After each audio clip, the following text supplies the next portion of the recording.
우리 함께 사도신경으로 신앙을 고백하시겠습니다.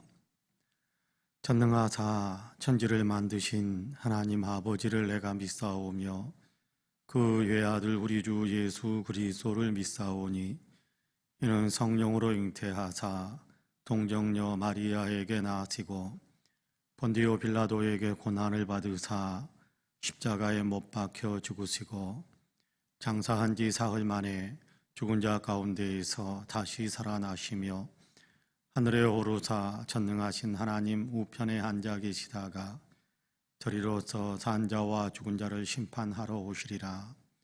성령을 믿사오며 거룩한 공예와 성도가 서로 교통하는 것과 죄를 사하여 주시는 것과 몸이 다시 사는 것과 영원히 사는 것을 믿사옵나이다. 아멘. 우리 함께 찬송가 89장 같이 찬송합니다. 89장입니다. 찬송가 89장입니다.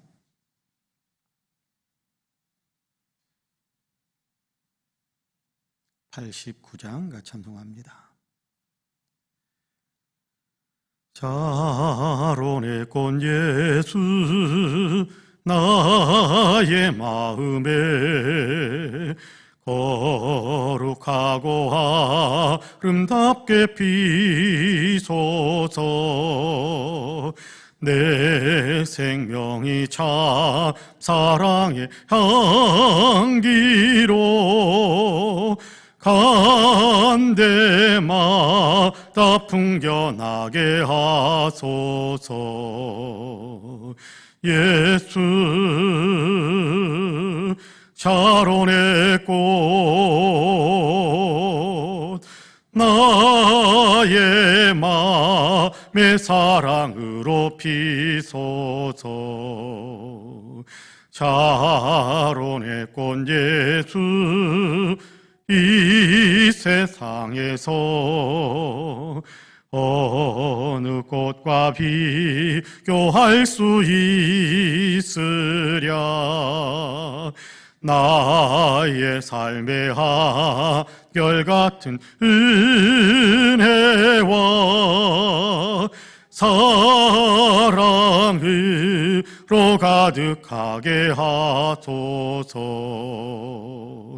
예수 샤론의 꽃 나의 마음의 사랑으로 피소서. 샤론의 꽃 예수 모든 질병을 한이 없는 능력으로 고치사 고통하며 근심하는 자에게 그 진희과 소망 내려주소서. 예수 샤론의 꽃 나의 마음의 사랑으로 피소서. 샤론의 꽃 예수 길이 피소서. 주의 영광이 땅 위에 가득해 전하 만민 주님 앞에 엎드려 경배하며 영광 돌릴 때까지. 예수 샤론의 꽃 나의 마음의 사랑으로 피소서. 아멘. 하나님의 말씀은 히브리서 7장입니다. 히브리서 7장 11절에서 25절까지의 말씀입니다.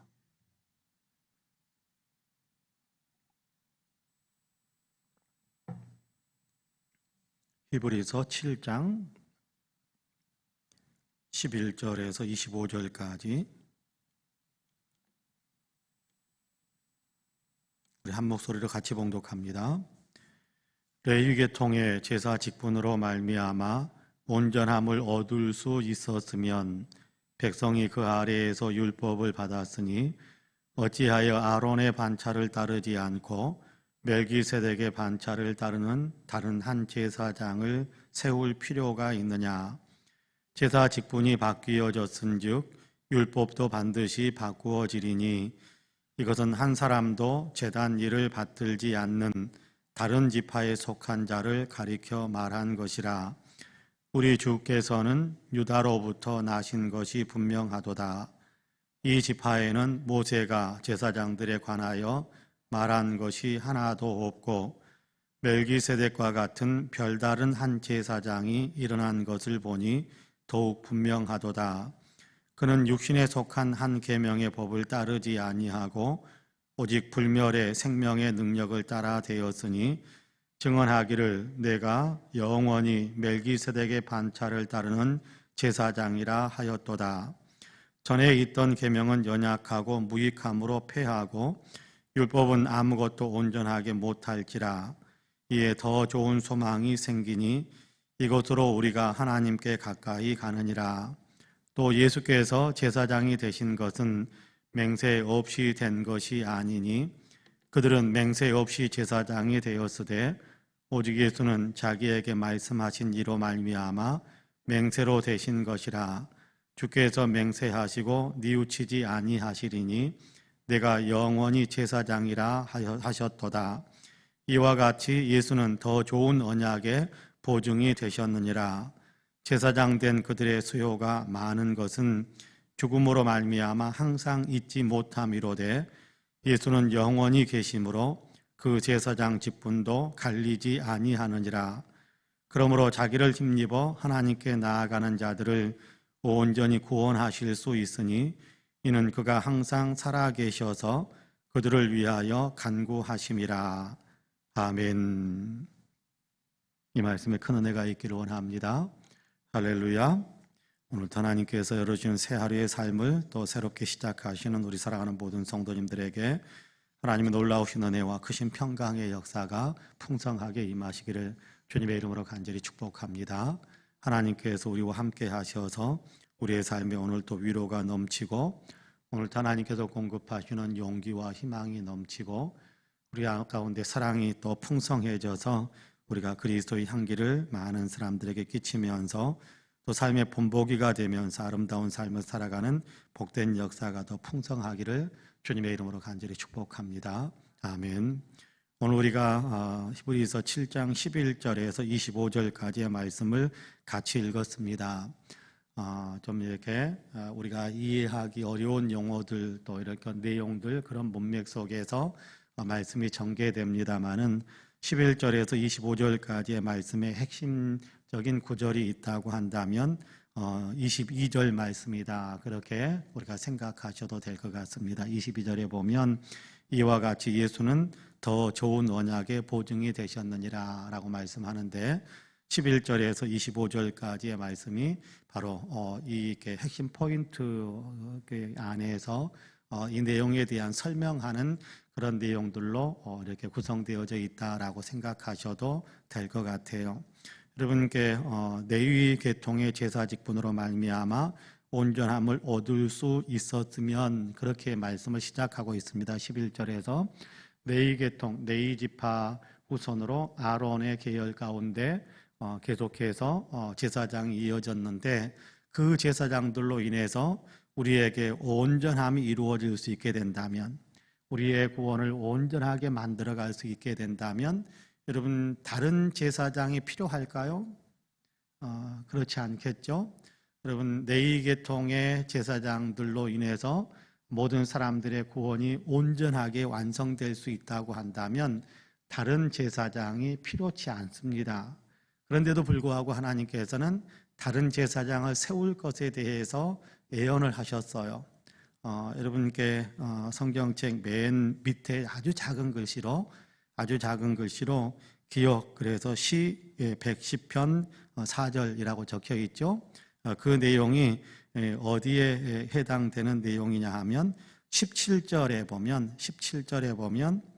증언하기를 내가 하고 할 때 내가 바로 앞에 기억이 있죠.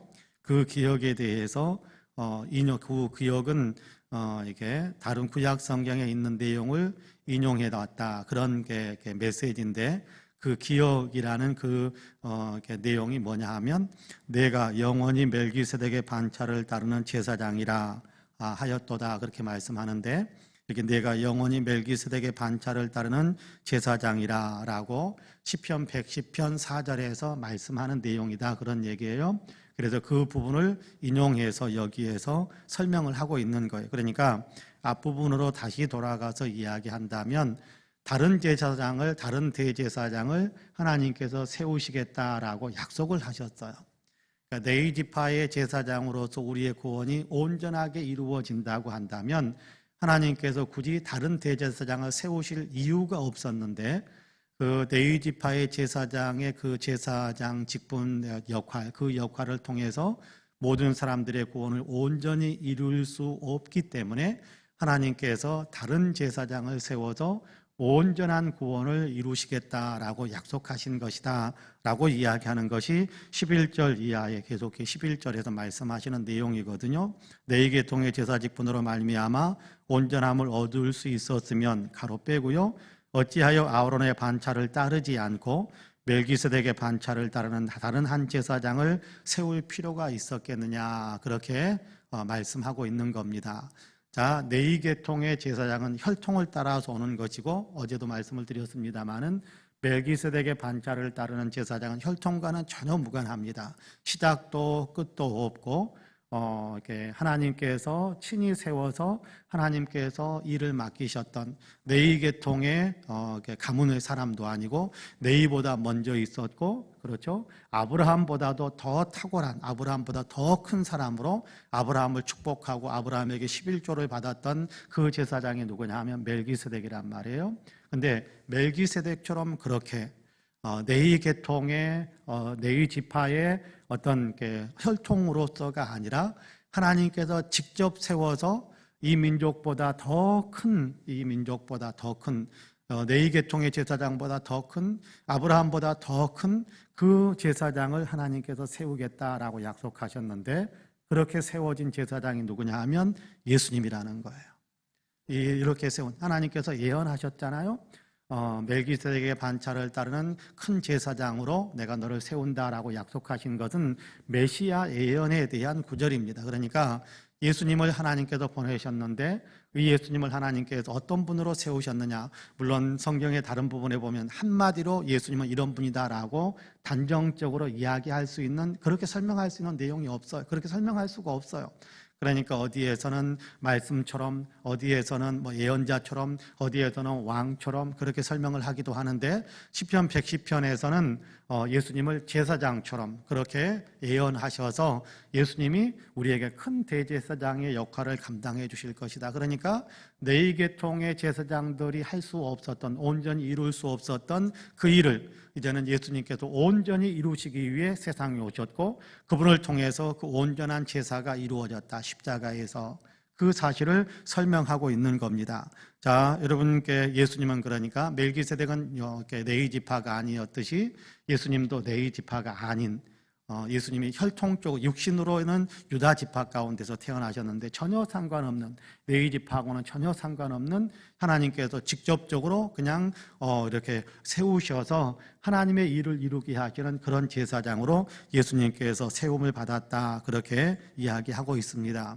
여러분, 제사의 직분도 그렇죠. 제사의 직분도 하나님께서 그렇게 새로운 어떤 대제사장을 세웠듯이 율법도 마찬가지다. 구약 성경에서 말하고 있는 율법도 그걸 지킴으로 우리가 구원받는 것으로 생각을 했었는데, 율법은 사람을 구원할 수가 없어요. 율법은 무엇이 죄다, 무엇이 죄가 아니다라는 것을 구별해 줄 수는 있지만, 율법은 우리를 온전히 깨끗하게 만들 수는 없어요. 우리를 깨끗하게 만들 수는 없어요. 다만 율법에 더 깊이 들어가면 더 깊이 들어갈수록 내가 죄인이다라는 사실을 더 많이 깨닫게 되는 거예요. 그래서 갈라디아서에서는 율법이 초등교사다, 옛날에는 몽학선생이다라고 번역을 했었는데, 요즘은 개혁 성경에서는 몽학선생이다라고 이야기했었는데, 요즘 가지고 있는 우리가 개혁개정 성경을 가지고 있는데, 개혁개정 성경에서는 초등교사다 그렇게 번역을 하고 있거든요. 몽학선생이다라는 얘기는 그런 얘기입니다. 여러분께 어느 대갓집 대갓집 아이가 이렇게 서당에 가야 돼요. 공부를 해야 되니까. 그러면 그 대갓집 자제를 서당까지 이렇게 모시고 갔다가 서당 훈장 선생님에게 배우고, 그리고 다시 집으로 돌아올 때 모시고 오는 그 일을, 모시고 갔다가 모시고 오는 그 일을 하는 사람이 몽학 선생이에요. 몽학 선생. 가르칠 수 있는 건 아무것도 없어요. 가르칠 수 있는 능력은 없어요. 그런데 가르침을 주실 수 있는 선생님 앞에 데리고 갔다가 데리고 오는 그 역할을 하는 것이 몽학 선생입니다. 누가 가르쳐요? 훈장 선생님이 가르치지요. 율법은 그와 같다라는 겁니다. 누가 구원자예요? 예수님이 구원자예요. 그러니까 율법은 몽학 선생과 같아서 율법을 깊이 있게 들어가면 들어갈수록 나에게는 구원자가 필요하다라는 사실을 느끼는 거예요. 내가 너무 많은 죄를 짓고 있거든요. 처음에는 율법에 대해서도 모르니까 난 죄가 없어 깨끗해 라고 했는데, 율법을 읽고 더 깊이 들어갈수록 뭘 알아요? 내가 너무 율법에 많이 저촉되어 있구나, 율법을 너무 많이 내가 범하면서 살았구나라는 사실을 더 깊이 깨닫게 돼요. 그럼 뭐가 필요해요? 나를 이 사망의 몸에서, 이 죽을 자리에서 건져내 주실 그런 사도 바울이 오라 나는 공고한 사람이로다, 누가 나를 이 사망의 몸에서 건져줄 수 있겠는가라고 탄식한 것처럼, 율법을 많이 알면 알수록 구원자가 절실히 필요하다는 사실을 깨닫게 돼요. 그걸 깨닫게 하는 것이 율법이다라는 거예요. 제사 직분도 예수님에 의해서 바뀌어지죠. 예수님에 의해서 영원한 제사장이 되시는 예수님으로 인해서 죄 용서함을 받게 되는데, 율법도 마찬가지예요. 율법이 우리를 구원해 주는 것이 아니라 율법에서 우리를 죄인으로 우리를 죄인이라는 사실을 깨닫게 한다면 우리는 구원자를 찾게 만들고, 그리고 율법이 더 이상 우리를 죄인으로 묶어 놓을 수 없는 어떤 그런 율법을 온전히 완성시키셔서 우리에게 그 의의를 넘겨주신 분이 예수님이다라는 사실을 알게 하는 겁니다. 자, 그 얘기가 19절에서도 그렇게 이야기하는 거예요. 율법은 아무것도 온전하게 못할지라 이에 더 좋은 소망이 생기니 이에. 자, 이제 율법과 옛날 제사장들 이런 것들 외에 더 좋은 소망이 예수님에게 있다라는 거예요. 예수님에 의해서 율법의 의의를 우리가 온전히 이루게 되고, 예수님이 다 이루어 놓은 것을 우리에게 내가 다 이루었으니까 이건 너 가져, 그러면 우리에게 주신 것이 율법의 의의를 이룬 것과 똑같은 거거든요. 그리고 예수 그리스도 십자가에서 우리를 위해서 대속하셨기에 우리의 죄값이 다 탕감되어지고, 그렇죠? 다 우리의 죄값이 지불되어져 버리고, 그래서 우리는 깨끗한 사람으로 하나님 앞에 설 수 있게 하신 그 소망이 예수님 안에 있다라는 거예요. 그 구원이 우리 예수님 안에 있다라는 사실을 가르쳐주는 것이, 이에 더 좋은 소망이 생기니 이곳으로 우리가 하나님께 가까이 가느니라, 그렇게 19절에서 말씀을 하고 있는 겁니다. 아까 제가 말씀을 드렸습니다마는 22절에서 이와 같이 예수는 더 좋은 언약의 보증이 되셨느니라 그렇게 말씀하는데, 예수님을 통해서 우리가 그렇게 온전히 구원받을 수 있는 사람, 온전히 구원받게 된 사람에 대한 소망이 있어서 하나님께 나아갈 수 있게 되었다. 사실은 저는 히브리서 7장을 읽으면서 20절과 21절 말씀에 대해서 굉장히 혼란을 겪었던 적이 있습니다. 그래서 20절과 21절 말씀을 볼 때면 가끔씩 미소가 떠오르곤 해요. 내가 이 구절 때문에 많이 힘들어 했었지, 그렇게 했었는데 20절과 21절 제가 읽어볼게요. 또 예수께서 제사장이 되신 것은 맹세 없이 된 것이 아니니 그들은 맹세 없이 제사장이 되었으되 오직 예수는 자기에게 말씀하신 이로 말미암아 맹세로 되신 것이라. 주께서 맹세하시고 뉘우치지 아니하시리니 내가 영원히 제사장이라 하셨도다. 그렇게 말씀하고 있단 말이에요. 여러분, 그래서 저는 여기 맹세한다, 맹세 없다, 맹세 없이 된 것이 아니다, 또는 맹세 없이 되었다라는 이야기가 재산 증부를 맡은 네이지파 사람들이 맹세하고 예수님 맹세 없이 그렇게 이렇게 제사장이 되었고, 예수님은 맹세하고 선서하듯이 맹세하고 그렇게 제사장이 되었단 말인가, 그런 생각이 들어서 굉장히 좀 혼란스러웠습니다. 예수님이 선서하신 적이 없으셨던 것 같은데, 근데 이것이 그 얘기가 아니었습니다. 그 얘기가 아니고 그 밑에 기억이라고 되어 있죠. 똑같은 겁니다. 아까 우리 17절에서 기억과 여기 21절에서 기억은 똑같은 구절을 가리키는 거예요. 시편 110편 4절 말씀을 가리키는데, 여러분께 시편 110편 4절에 보면 주께서 여기 주는 성부 하나님에 대한 이야기예요. 여기 주는 성부 하나님에 대해 주께서 맹세하시고 뉘우치지 아니하시리니 내가 영원히 제사장이라 하셨도다. 성부 하나님께서 성자 하나님, 육신을 입고 세상에 오신 그 예수님께 뭐라고 말씀하셨느냐 하면 네가 영원히 제사장이다. 그렇게 성부 하나님께서 맹세하듯이 그렇게 선포하셨다라는 거예요. 그러니까 네이지파 제사장들에 대해서는 하나님께서 그런 선포를 주신 적이 없다라는 거예요. 네가 영원히 제사장이다, 그런 선포를 주신 적이 없어요, 네이지파 제사장들에게는요. 그러나 예수님은 네가 영원히 제사장이다라고 하나님께서, 아버지 하나님께서 선포해 주신 거예요. 맹세해 주신 거예요. 너는 영원히 제사장의 직분을 감당할 것이다. 그래서 이 땅에서 제사장으로만 감당한 것이 아니라 십자가에서 십자가의 죽음이 한 번으로 끝났지만, 그러나 십자가의 예수님의 그 죽음, 대속하시는 그 죽음은 영원히 효력이 있는 거예요. 예수님은 영원히 제사장이기 때문에 십자가의 죽음은 한 번 죽으셨지만 그 십자가의 죽으심의 제사 효력, 죄 용서함을 받게 하시는 그 효력은 영원한 그 효력은, 그러니까 예수님의 십자가는 영원히 효력이 있는 그런 어떤 대제사장으로서 제물이 되시고 대제사장이 되시고, 그래서 그 용서받게 하시는 그 은혜의 틀을 열어놓으셨다. 그러므로 이제 누구든지 예수 안에 거하기만 하면 하나님께 나아갈 수 있게 되었다. 아까 우리 19절에서 이야기하잖아요. 가로 빼고 이에 더 좋은 소망이 생기니 이것으로 우리가 하나님께 가까이 가느니라, 그렇게 이야기합니다. 자, 예수님은 영원한 제사장이십니다. 십자가를 통해서 우리의 죄를 영원히 속죄하신, 그러니까 어저께 우리의 죄도 속죄하셨고 오늘의 우리의 죄도 속죄하셨고 내일에 우리가 죄를 저지를 수 있을 텐데 그런 죄까지도 다 예수님께서는 속죄하시, 영원이라는 그런 거잖아요. 시작도 없고 끝도 없는 그 안에 있는 모든 것들을 포괄하는 것이 영원이잖아요. 그러니까 예수님이 우리를 영원히 속죄하신 분이다. 영원히 속죄하신 분이다. 이 사실을 우리에게 가르쳐주고 있습니다. 그리고 더 나아가서 여러분 더 나아가서 24절 25절 제가 읽어볼게요. 예수는 영원히 계심으로 그 제사장 직분도 갈리지 아니하느니라. 더 이상 예수님 외에 다른 제사장은 이제 필요 없다라는 거예요. 네이지파 제사장들이 폐하여지고 예수님이 영원한 대제사장으로 그렇게 세움을 받았으니까 그러면 예수님 말고 또 다른 제사장이 있단 말인가? 또 다른 제사장이 세워질 수 있단 말? 그럴 수는 없는 거예요. 왜요? 예수님이 영원한 제사장이기 때문에 다른 제사장이 필요 없다라는, 그러니까요 예수님 외에 다른 것을 통해서 구원받게 된다라고 가르치는 건 다 거짓말인 거예요.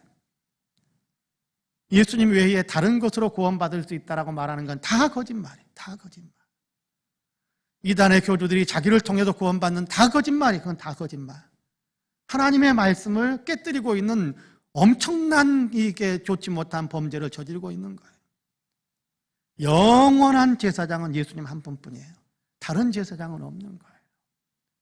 예수는 영원히 계심으로 그 제사장 직분도 갈리지 아니하느니라, 그렇게 24절에서 말씀하잖아요. 그리고 25절에서 또 그렇게 말씀합니다. 그러므로 자기를 힘입어 하나님께 나아가는 자들을 온전히 구원하실 수 있으니 이는 그가 항상 살아계셔서 그들을 위하여 간구하심이라. 로마서에서는 하나님 보좌 우편에 계시면서 우리를 위해서 기도해 주시는 분이 예수님이다라고 말씀해 주시고, 오늘 우리가 읽은 히브리서에서는 또 똑같이 예수님께서 살아계셔서 예수 믿고 예수님을 통해서 아버지께 나아가는 모든 사람들을 위해서 항상 간구하고 계신다라는 겁니다. 우리가 심판대, 하나님의 심판대 앞에 서게 된다고 생각해 보세요. 그때 심판대 앞에서 우리를 기소하는 검사 같은 어떤 그런 역할을 하는 자가 있을 수 있을 거예요.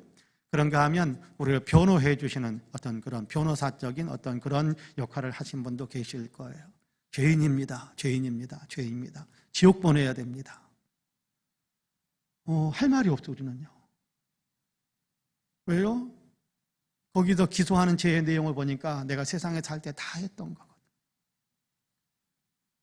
자, 그때 예수님께서 나오시는 거예요. 예수님께서 보혜사시거든요. 예수님이 보혜사시고 또 다른 보혜사를 성령이다라고 그렇게 표현하기도 하셨는데, 우리의 편에 서서 우리를 변호해 준 보혜사다라는 얘기가 변호사 역할처럼 그렇게 옆에서 우리를 도와주고 뭐 하는 어떤 그런 역할을 설명을 하고 있는데, 예수님께서 하나님 앞에서 그렇게 말씀하실 거예요. 맞습니다. 이 사람은 이런 일들을 저지른 거 맞습니다. 그러나 아버지, 이 사람을 위해서 내가 십자가에서 죽었습니다. 이 사람의 모든 죄를 내가 다 짊어지고 이 사람의 모든 죄값을 치르는 십자가의 죽음을 내가 죽었습니다. 그 말 한마디로 끝나는 거예요. 그 말 한마디로. 우리를 위해서 간구하시는 예수님이 그런 역할들을 해주실 거예요. 그러면 여러분, 우리는 그래, 너는 죄값이 다 지불된 사람, 영원한 천국이다. 우리의 앞길은 그렇게 열리는 것일 겁니다.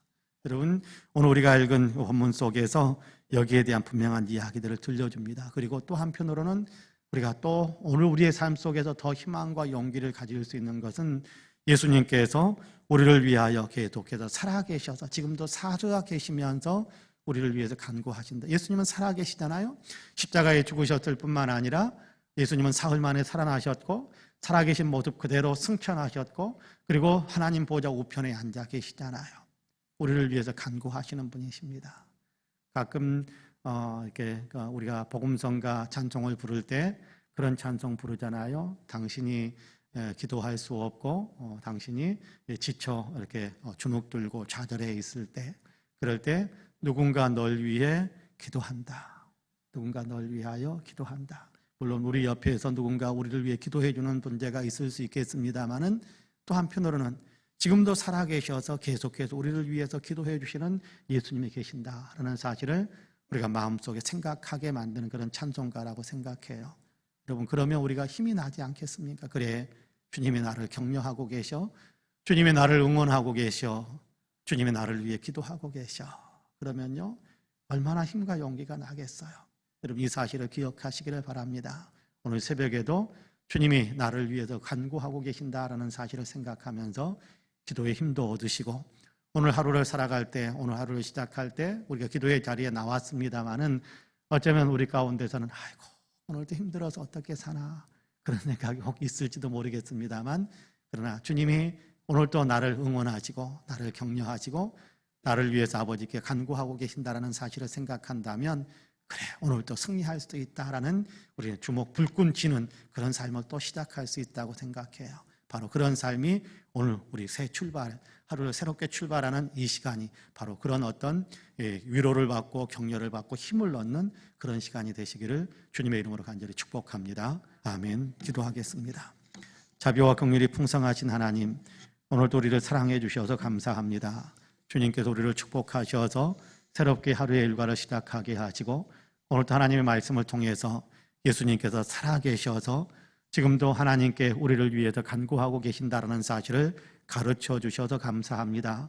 예수님은 성령의 능력으로 오늘도 우리 가운데서 우리를 응원하시고 우리를 격려하시고 우리로 하여금 일어서게 하실 뿐만 아니라 이들을 축복해 달라고 아버지께 기도하고 계신다는 사실을 알게 하셨사오니, 하나님, 이 사실을 우리가 온전히 받아들임으로 오늘도 위로를 얻고 용기를 얻고 희망을 품고 주님 안에서 할 수 있다는 담대함을 가지고 또다시 하루의 일과를 시작하는 우리 모든 성도들이 다 될 수 있도록 축복해 주옵소서. 자비와 긍휼이 풍성하신 아버지 하나님, 오늘도 아버지의 기도하기 위해 주님 앞에 엎드립니다. 엎드린 사랑하는 모든 성도들에게 성령의 충만함을 주시어서 예수님이 나를 사랑하신다는 사실을 더 깊이 깨닫고 하나님 더 깊이 느낄 수 있는 성령의 감동하심 우리 가운데 충만하게 하여 주시고, 예수 그리스도의 사랑을 받기에 예수 그리스도의 사랑을 실천하면서 살아가는 아름다운 삶의 능력이 더 풍성하게 우리에게서 나타나게 만드시는 성령의 충만함이 오늘도 우리를 강하게 사로잡을 수 있도록 축복해 주옵소서. 우리가 온 인류를 위해서 기도하옵나니 속히 코로나에서 벗어날 수 있게 하여 주시고 속히 코로나를 물리칠 수 있게 하여 주옵시고 정상적인 일상을 회복하여 하나님 세계가 함께 더 아버지나 보람차게 더 아버지 희망차게 더 서로 연합하여 힘을 합하여 더 아름다운 세상을 만들어가는 귀한 일들을 이루어갈 수 있도록 도와주옵소서. 대한민국의 역사 가운데 함께하여 주시어서 정치, 경제, 사회문화, 국민의식과 외교 안보에 이르기까지 남북 간의 문제에 이르기까지 하나님 영적인 문제에 이르기까지 하나님께서 축복하시는 거룩한 대한민국 될 수 있게 하여 주옵소서. 한국 교회들 위해 주님께서 맡기신 사명들을 잘 감당할 수 있도록 은혜의 은혜를 더하여 주옵시고 우리 송파은혜 교회 위에 이 은혜가 더 풍성하여서 날마다 하나님의 은혜를 받아 날마다 하나님의 은혜를 세상에 전해줄 수 있는 복된 교회로 더 든든히 설 수 있도록 역사해 주옵소서. 오늘도 아버지 기도하시는 사랑하는 성도들을 일일이 기억해 주시기를 간절히 원합니다. 영혼이 잘 되게 하여 주시고 범사가 잘 되게 하여 주시고 늘 강건할 수 있도록 축복해 주옵소서. 예배를 잃고 믿음을 잃은 성도들이 있습니까? 아버지는 코로나로 인하여 아버지 많이 느슨해져서 아버지는 믿음 상태를 아버지는 많이 흐트러져 있는 분들이 있습니까?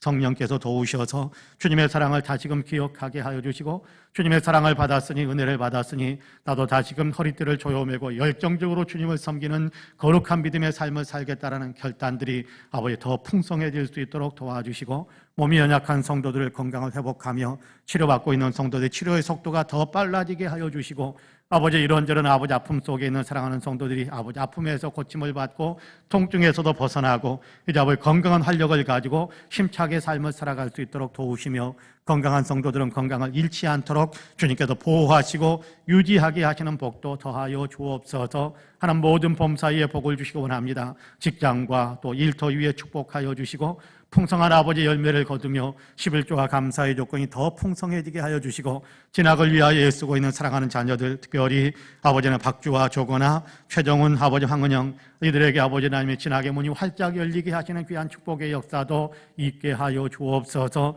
결혼과 취업과 또 아버지 하나님이여 아버지 잉태를 위해서 또 이런저런 아버지 단계에 필요한 아버지 하나님 인생의 이 순간순간의 아버지 하나님 과정 속에서 하나님의 도우심을 사모하고 있사오니 좋은 곳으로 축복의 문을 열어주시어서 아버지 은혜의 간증이 더 많아져가는 우리 사랑하는 모든 성도들이 다 될 수 있게 하여 주옵소서. 오늘도 아버지의 기도하는 사랑하는 성도들 힘을 주시고 승리하는 삶을 살게 하여 주시고 성령의 권능에 붙잡혀서 오늘도 주님과 아버지 동행하며 아버지 주님께서 이끌어 주시는 큰 기쁨의 삶을 살아가는 모든 성도들이 되게 하여 주옵소서. 감사드리며 예수님의 이름으로 기도하옵나이다.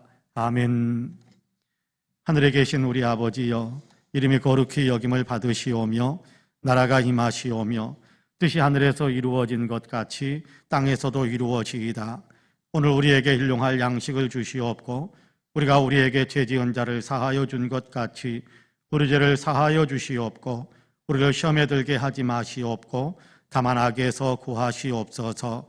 나라와 권세와 영광이 아버지께 영원히 있사옵나이다. 아멘. 함께 기도합니다.